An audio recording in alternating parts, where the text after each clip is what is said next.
Hello everyone, welcome back to Lucknow Nama academy. अगर आप इस चैनल पर नए हैं तो प्लीज़ इसे सब्सक्राइब कर लीजिए और please do not forgot to press the bell icon, ताकि जितने भी आपके एग्जामिनेशन से रिलेटेड या आपके जितने भी कोर्स हैं उससे रिलेटेड या लेक्चर से रिलेटेड जितने भी वीडियोज़ हैं वो जैसे ही अपलोड हो वैसे ही वो आप तक पहुँच भी जाएँ।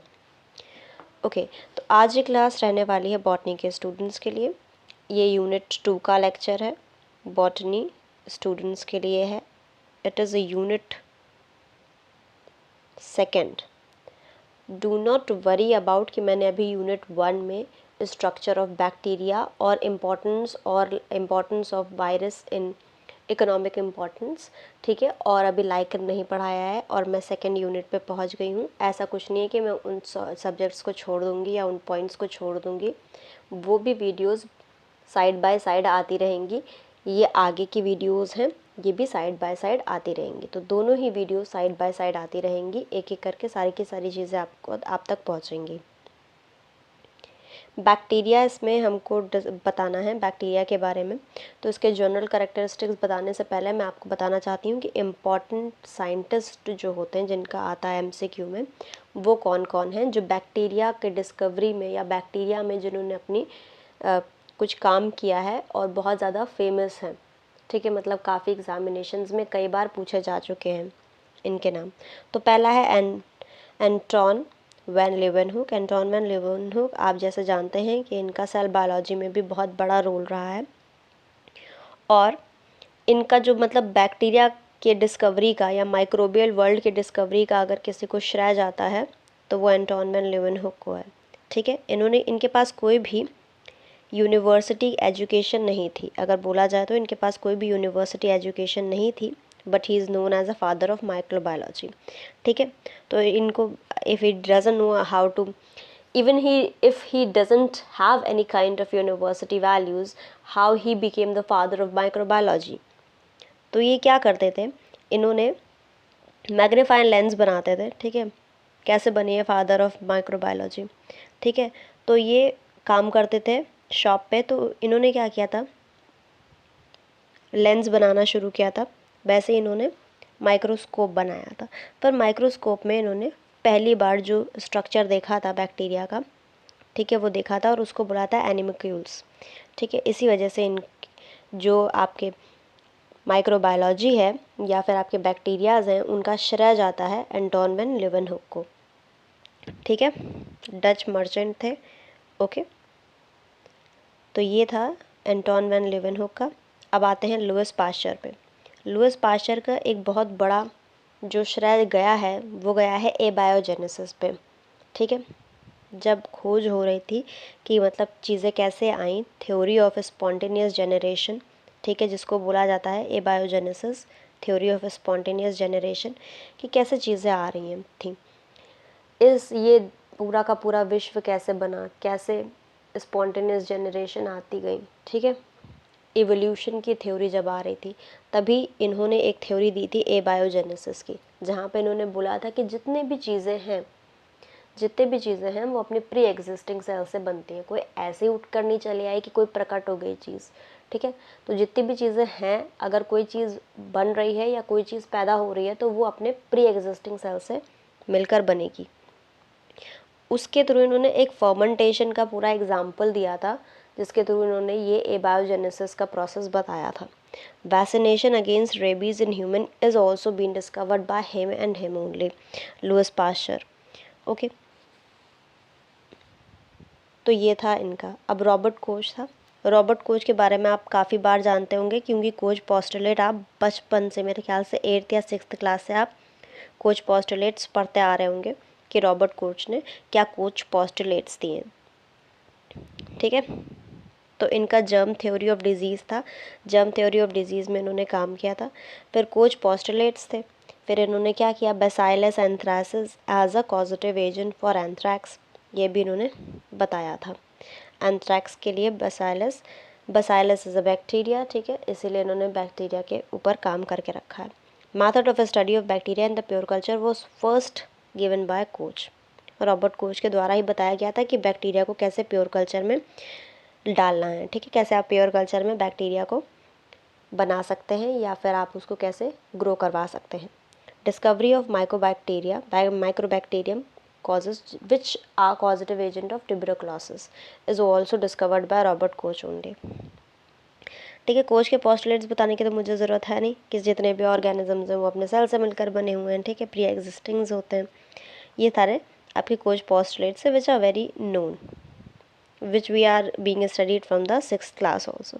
एडवर्ड जेनर, एडवर्ड देखो ये ना ये होना चाहिए कि आप बॉटनी के स्टूडेंट हैं तो सारी चीज़ें पेड़ के बारे में ही बताई जाएंगी। कुछ चीज़ें ऐसे उठ कर आ जाती हैं जो बिल्कुल, क्योंकि आपका पॉजिटिव एजेंट क्या है यहाँ पे, बैक्टीरिया है। जब वायरस और बैक्टीरिया के बारे में बात कर रहे होते हैं तो हम सिर्फ और सिर्फ प्लांट तक नहीं सीमित रह सकते हैं, हमको थोड़ा एनालॉजी लेनी पड़ती है एनिमल्स की भी। ठीक है, ताकि हमको चीज़ें समझ में आए ज़्यादा तरीके से, because plant is a very complex thing. If we are not going to take the analogy with the things which we know from earlier also, we cannot be able to understand the process। ठीक है, तो Edward Jenner ने vaccination cowpox का दिया था, preventing small pox. ठीक है, तो ये हो गए आपके 4 साइंटिस्ट, 4 या 5 जितने भी थे। ठीक है, इनके बारे में बहुत ज़्यादा बार आता है। ठीक है, उसके अलावा भी काफ़ी साइंटिस्ट थे, मार्टिनियस थे। ठीक है, कल्चर बैक्टीरिया के बारे में बताया था, बायोजियो केमिकल रोल माइक्रोब का क्या होता है मार्टिनियस ने बताया था, but they are not quite important. ठीक है, इनके बारे में काफ़ी बार आ चुका है। अब शुरू करते हैं हम लोग बैक्टीरिया का जनरल कैरेक्टरिस्टिक्स कि बैक्टीरिया क्या होते हैं, कैसे होते हैं, क्यों होते हैं। ठीक है, bacteria are the sole member of kingdom Monera. Kingdom Monera होता है 5 किंगडम क्लासिफिकेशन में आपने पढ़ा होगा, किंगडम मोनेरा।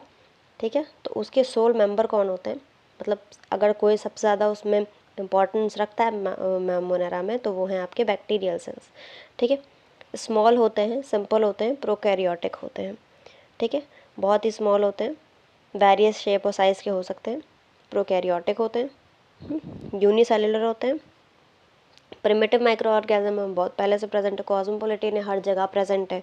ठीक है, आपको बैक्टीरिया मिलेंगे, सल्फर शावर में मिलेंगे, हर जगह आपको बैक्टीरिया मिल सकता है, ऐसा कोई जगह नहीं है जहाँ पे आपको बैक्टीरिया नहीं मिलेगा। Shape can be of different type, बहुत तरीके के शेप्स हो सकते हैं बैक्टीरिया के। अब अगर हम शेप की बात कर रहे हैं कि कितने तरीके के बैक्टीरिया हो सकते हैं, कैसे उनके शेप हो सकते हैं, तो let's talk a little bit about the shape of the bacteria. तो फर्स्ट है कोकस या कोकाई बैक्टीरिया। तो कोकाई कैसा होता है, कोकाई के तरीके से होता है, स्फेरिकल शेप का होता है, स्फेरिकल शेप का हो सकता है जो बैक्टीरिया, उसको हम कोकाई या कोकस बोल देते हैं। ठीक है, जैसे डिप्लोकोकस निमोनिया होगा, उस स्मॉलेस्ट होता है, मैक्सिमम रेजिस्टेंस होता है, मतलब इतना ज़्यादा रेजिस्टिविटी नहीं होती है उसकी, मैक्सिमम रेजिस्टिविटी जो होगी उसकी वही उसकी रेजिस्टेंस होगी, तो काफ़ी ज़्यादा देर तक रेजिस्ट कर सकता है। This is the point which you people need to know about. ठीक है, अगर मैं बोलूँ कि कोकस कैसा होगा तो coccus will be like this, ओ मतलब ऐसा, ये तो ओवल हो गया, दिस विल नॉट, ऐसा होगा। उसके बाद आपका आता है, let me erase it, diplococcus pneumoniae is a cocci का बैक्टीरिया का आपके एग्जाम्पल हो गया। फिर बेसिलस या फिर बेसिलाई, ये इंक्लूड करते हैं most of the bacteria are bacillus. ठीक है, रॉड शेप के होंगे, if we draw like this they are of rod shape। ठीक है, इकोलाई और बेसिलस और एंथ्रासिस और बेसिलस एंथ्रासिस पे और इकोलाई में आपको मिल जाएंगे रॉड शेप के बैक्टीरिया।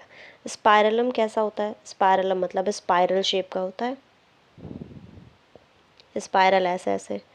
ठीक है, तो they are spiral shape bacteria, spirillum volutans या ट्रेपेनेमा में भी आपको दिख जाएंगे। कॉमा शेप कॉमा के तरीके के होंगे। ठीक है, विब्रियो कॉलरे कॉमा शेप के होते हैं। अब आते हैं इनके सेल वॉल पे कि इनका सेल वॉल कैसा होता है। उससे पहले अगर हम देखें तो जो कोकाई की अरेंजमेंट होती है, यहाँ पे आपने जो पहला पढ़ा था, ठीक है, वो कोकाई की अरेंजमेंट कैसे हो सकती है, तो डिप्लो कोकाई हो सकता है। डिप्लो कोकाई में क्या होगा, 1 और 2 डिप्लोकोकाई। फिर स्ट्रेप्टोकोकस होता है, स्ट्रेप्टोकोकस निमोनिया होता है। ठीक है, तो उसमें चेन्स बन जाती हैं, मतलब ढेर सारे। टेट्राड का मतलब ही होता है 4, तो टेट्राड भी होते हैं। ये सिर्फ और सिर्फ कोकाई के बारे में मैं बता रही हूँ कि कितने तरीके के हो सकते हैं। और हो सकता है staphylococcus. Staphylococcus will be like this. Staphylococcus में क्या होता है, जैसे हम ग्रेप्स बनाते हैं काइंड ऑफ, ठीक है, तो वो वैसे ही दिखाई देने लगते हैं। तो ये स्टेफाइलोकोकस का होता है। और सेक्रीना कोकस भी होता है। Sarcina coccus will be like this. ये 3D स्ट्रक्चर है, तो you can not be able to understand from this point of view. We will be giving the whole descriptive PDF form notes with you, we will be sharing it with you people. तो तब आप देख लीजिएगा कि ये कैसे होते हैं, ठीक है, उसमें पिक्चर्स आपको दिखाई देंगी। ओके, सेल वॉल पर आते हैं इनके कि इनका सेल वॉल कैसा होता है, ठीक है, और क्या क्या चीज़ें प्रेजेंट होती हैं। तो सेल वॉल अगर मैं देखूं तो मेड अप ऑफ पेप्टाइडोग्लाइकन, जिसको हम म्यूरिन भी बोलते हैं, which is a type of nucleopeptide, ठीक है। पेप्टाइडोग्लाइकन की सेल वॉल होती है। ओके,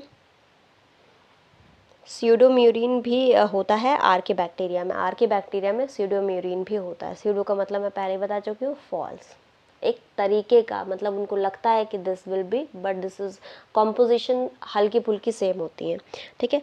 अब म्यूकोपेप्टाइड क्या है, यहाँ पे आपको नाम सुना आपने कि ये म्यूकोपेप्टाइड होता है, विच is a type of mucopeptide. तो म्यूकोपेप्टाइड क्या होता है, म्यूकोपेप्टाइड एक पॉलीमर होता है जो अल्टरनेटिव यूनिट्स का बनता है। अब अल्टरनेटिव यूनिट कौन सी होती है, नैग और नैम यूनिट होती है। नैग का क्या होता है, एन एसिटाइल ग्लूकोसामीन और एन एसिटाइल म्यूरामिक एसिड। नाम और नैग के अल्टरनेट पॉलीमर बनते हैं, मतलब एक बार नाम रहेगा एक बार नैग रहेगा, ऐसे करते करते पॉलीमर बनता है, तो उसको बोलते हैं म्यूकोपेप्टाइड, ठीक है। तो वैसा ही पेप्टाइडोग्लाइकन होता है जिसको हम म्यूरिन भी बोलते हैं। दोनों नाम आ सकते हैं MCQ में। ग्राम पॉजिटिव और gram negative are also characterized on the basis of the cell wall. जो सेल वॉल का स्ट्रक्चर है उसी पे ग्राम पॉजिटिव और ग्राम नेगेटिव को करेक्टराइज्ड किया गया है। अगर हम बोलें कि बैक्टीरिया को कैसे क्लासीफाई किया गया है, तो क्लासीफाई किया गया है बैक्टीरिया को उनके सेल वॉल के बेसिस पे, उनके डिफरेंट स्ट्रक्चर्स के बेसिस पे, ठीक है। उसमें से जो सबसे बड़ा क्लासिफिकेशन है वो है ग्राम पॉजिटिव और ग्राम नेगेटिव का, ठीक है। तो वो किस पे किया गया है, सेल वॉल के बेसिस पे किया गया है। Some bacteria have surface adherent cells. Adherent क्या होता है, एडहेरेंट मतलब जो चीज़ें किसी और चीज़ों से मिल जाएं, ठीक है, अटैच हो जाएं, उसको बोलते हैं एडहेरेंट। जैसे हम लोग कोई भी चीज़ लगाते हैं तो एडहेरेंट की तरह चिपकाने के लिए कोई चीज़ यूज़ करते हैं, तो वैसे ही इनके पास भी कुछ एडहेरेंट्स होते हैं। ओके, तो क्या एडहेरेंट्स होते हैं इनमें, इनमें एडहेरेंट होते हैं फ्लैजेला, पेलाए और फिब्रे, ठीक है। तो ये तीन के तीनों आपके एडहेरेंट्स की तरह होते हैं, सरफेस पे, बॉडी सरफेस पे दिखाई देते हैं। आगे बढ़ते हैं। Bacteria do not have well developed nucleus and they having the only DNA no histone, ठीक है। बैक्टीरिया के पास कोई भी डेवलप्ड न्यूक्लियस नहीं होता है, इसीलिए ये यूनिसेलुलर प्रोकैरियोटिक बैक्टीरियाज हैं, ठीक है। इनके पास कोई भी न्यूक्लियस नहीं होगा जो पूरा का पूरा क्रोमोसोम दिखाई दे रहा हो। ऐसे ही अगर आपको बैक्टीरियल सेल देखना है तो उसमें ऐसे ही आपको पड़ा हुआ न्यूक्लियस दिखाई देगा, ठीक है। Nucleus and chromosomes are nucleolus and chromosomes are absent, only nucleoid are visible. तो न्यूक्लियोइड ही विजिबल होगा बैक्टीरियल सेल में। जब आप देख रहे होंगे बीच में आपको एक गुच्छे की तरह न्यूक्लियोइड दिखाई देगा, उसके ऊपर कोई मेम्ब्रेन बाउंड नहीं, स्ट्रक्चर नहीं होता है। इनके पास प्लाज्मिड होता है, प्लाज्मिड एक्स्ट्रा क्रोमोसोमल या एक्स्ट्रा न्यूक्लियोलर वो होता है, प्रेजेंट होता है, जिसको हम प्लाज्मिड बोलते हैं। जीनोम मटेरियल होता है, एक्स्ट्रा क्रोमोसोमल या एक्स्ट्रा न्यूक्लियर जीनोम मटेरियल, जिसको हम प्लाज्मिड बोलेंगे। Inclusion bodies and glass vacuoles are also present. Inclusion bodies and glass vacuoles are also present. We will be going to talk about it later when we are going to see the structure of the bacteria in detail. Some bacterias are having micro compartment. कुछ के पास micro compartment होता है। किन किन चीज़ों का compartment होगा, पॉलीप्रोटीन shell होगा जिनके डायमीटर भी यहाँ पे लिखे हुए हैं, और लोकलाइज्ड एरिया होगा जहाँ पे एंजाइम्स डायरेक्टली इंटरैक्ट कर सकें सबस्ट्रेट से, ठीक है।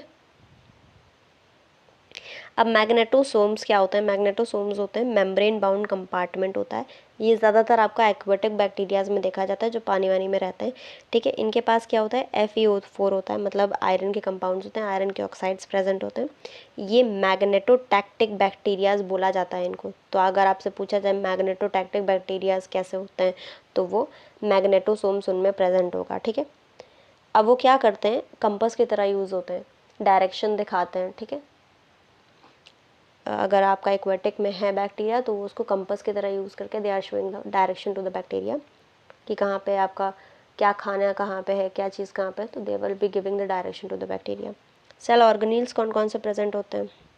एंडोप्लाज्मिक रेटिकुलम, गोल्गी अपरेटस और राइबोसोम, ये सब नहीं प्रेजेंट होता है, ठीक है। ये Golgi apparatus, endoplasmic reticulum absent होता है, सिर्फ और सिर्फ राइबोसोम प्रेजेंट होगा, ठीक है। वो भी 70S टाइप का राइबोसोम होगा जो प्रेजेंट होगा। बाकी आपके एंडोप्लाज्मिक रेटिकुलम हो गए, गोल्गी अपरेटस हो गए, ये दोनों एब्सेंट होते हैं। क्लोरोफिल पिगमेंट इफ प्रेजेंट तो जो होगा तो वो कहाँ पे लोकलाइज्ड कर रहा होगा? वो साइटोप्लाज्मिक मेम्ब्रेन्स में होगा, और ये काफ़ी कम बैक्टीरियाज में दिखाई देता है क्लोरोफिल पिगमेंट अगर प्रेजेंट होगा तो, ठीक है। न्यूट्रिशन कैसा हो सकता है? न्यूट्रिशन पे आपके टॉपिक, मतलब आपके सिलेबस में एक पूरा टॉपिक है न्यूट्रिशन का, मेटाबॉलिक न्यूट्रिशन ऑफ बैक्टीरिया का, ठीक है। तो वो हम अलग से क्लास लेंगे। बस यहाँ पे मैं आपको बता दे रही हूँ कि ऑटोट्रोफिक, हेटरोट्रोफिक और सिम्बायोटिक हो सकते हैं, और इसमें भी अभी काफ़ी डिफ्रेंसिएशन होंगे जब we are going to take about the metabolic reactions और मेटाबॉलिक न्यूट्रिशन, ठीक है। तब हम वहाँ पे आपको अच्छे से बताएंगे। रिप्रोडक्शन कैसे हो सकता है? एक तो हो सकता है वेजिटेटिव, एक हो सकता है एसेक्सुअल रिप्रोडक्शन, एक हो सकता है जेनेटिक रिकॉम्बिनेशन, जहाँ पे आपका पिलाय जो हमने बताया था एडरेंट वो काम करेगा, ठीक है।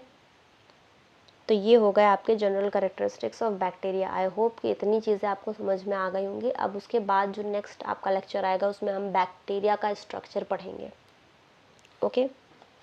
until then take care of yourself and the persons near about you, take care of them also, and for एक चीज़ आपको मैं बार बार बताती हूँ कि जितने भी नोट्स हैं वो आपको PDF फॉर्म में मिलेंगे जब आप रजिस्ट्रेशन करेंगे, ठीक है। That is a plus subscription, ठीक है, काइंड ऑफ, ओके। तो अगर आप वो करेंगे तो आपको नोट्स प्रोवाइड किए जाएंगे, एक्स्ट्रा नोट्स, PYQ, MCQ। जैसे ही आपका एग्ज़ाम आने वाला होगा उससे पहले आपको गेस्ट पेपर्स भी दिए जाएंगे, ठीक है।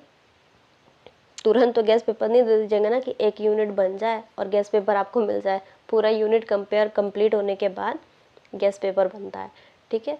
तो देयर वाज अ कमेंट कि अभी इससे गेस्ट पेपर्स मिलेंगे कि नहीं मिलेंगे, तो आपके गेस्ट पेपर्स जो मिलेंगे वो सारे यूनिट्स कंप्लीट होने के बाद आपके एग्ज़ाम आने से पहले आपको मिल जाएंगे। Do not worry about it, ठीक है।